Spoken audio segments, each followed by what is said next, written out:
Markheim had just entered the shop from the daylight streets, and his eyes had not yet grown familiar with the mingled shine and darkness. Before the near presence of the flame of the candle the dealer held up, he blinked painfully and looked aside. And the dealer said, "Yes, you come to me on a Christmas day when you know that I'm alone in my house, and I put up my shutters and make a point of refusing business. Well, sir, be it so. You're an old customer after all, and now you say you want a Christmas present, huh? Just a moment. I'll find something for you." The old dealer turned around and searched in the lower shelves against the wall. And then, as he began to re-arise, Markheim bounded from behind upon his victim. The long skewer-like dagger flashed and fell. The dealer struggled like a hen, striking his temple on the shelf, and then tumbled on the floor in a heap. Dead. It was many minutes before Markheim began to bestir himself, going to and fro with the candle, beleaguered by moving shadows, and startled to the soul by chance reflections. He imagined everyone in the neighborhood stopping Christmas dinner to listen to his movements. And here, within the house, was he alone? He knew he was, for he had watched the servant set forth, sweethearting in her poor best. Yes, he was alone, of course, and yet he was inexplicably conscious of some presence in the empty house. Markheim reflected he was wasting precious time. The money, that was now Markheim's concern, and as a means, the keys. He shuddered as he took them from the murdered dealer and tiptoed stealthily up the stairs into the dealer's own room.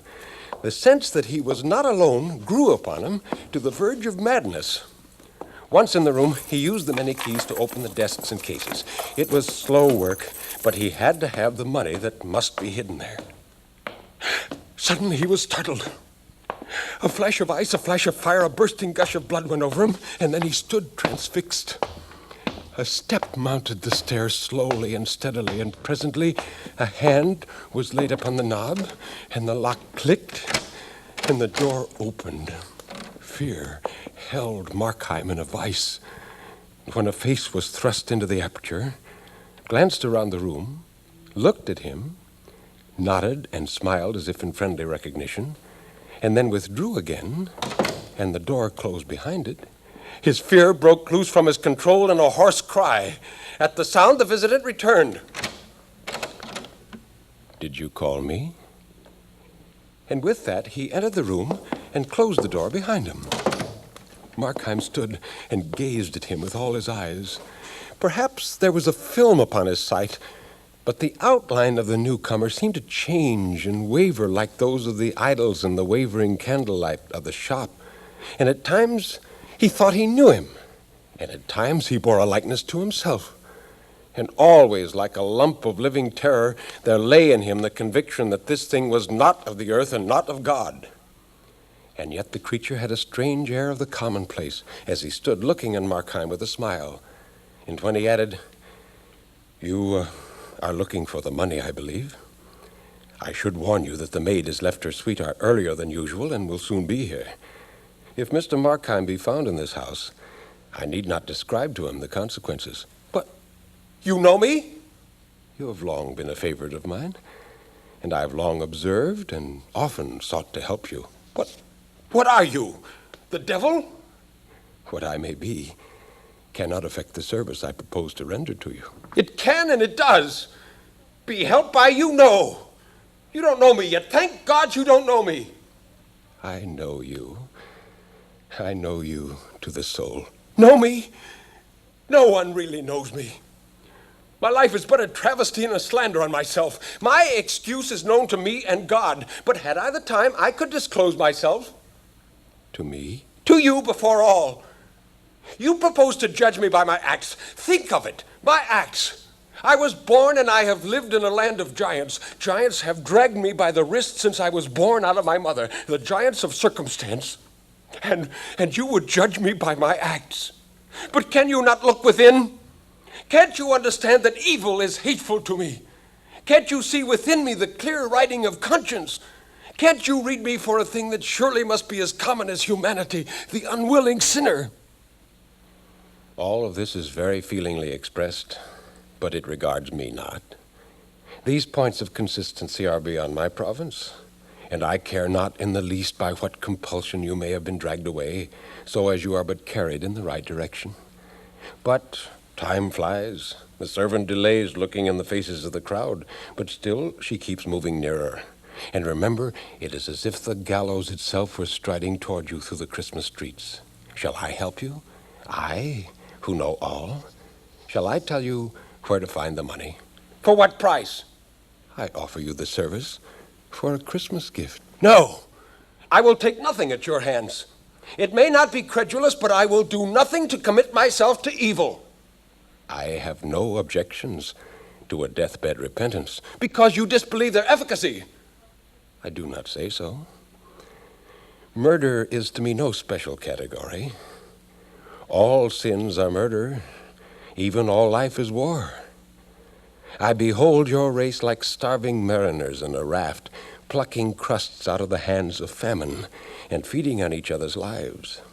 I follow sins beyond the moment of their acting. I find that in all the last consequence is death. Do I say that I follow sins?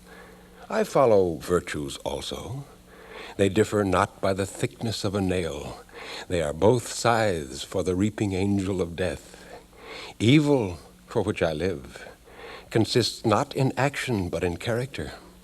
The bad man is dear to me, not the bad act, whose fruits, if we could follow them far enough down the hurtling cataract of the ages, might yet be found more blessed than those of the rarest virtues. It is not because you have killed a dealer, but because you are Markheim that I offer to forward your escape. I don't understand what you are, but I'll lay my heart open to you. Say the money I get here today be lost and I'm plunged again in poverty. Shall one part of me, and that the worst, continue until the end to override the better? Evil and good run strong in me, hailing me both ways. I don't love the one thing, I love all. Are my vices only to direct my life, and my virtues to lie without effect like some passive lumber of the mind? Not so. Good also is a spring of acts. For 36 years that you have been in this world, through many changes of fortune and varieties of humor, I have watched you steadily fall. Downward, downward lies your way, nor can anything but death avail to stop you.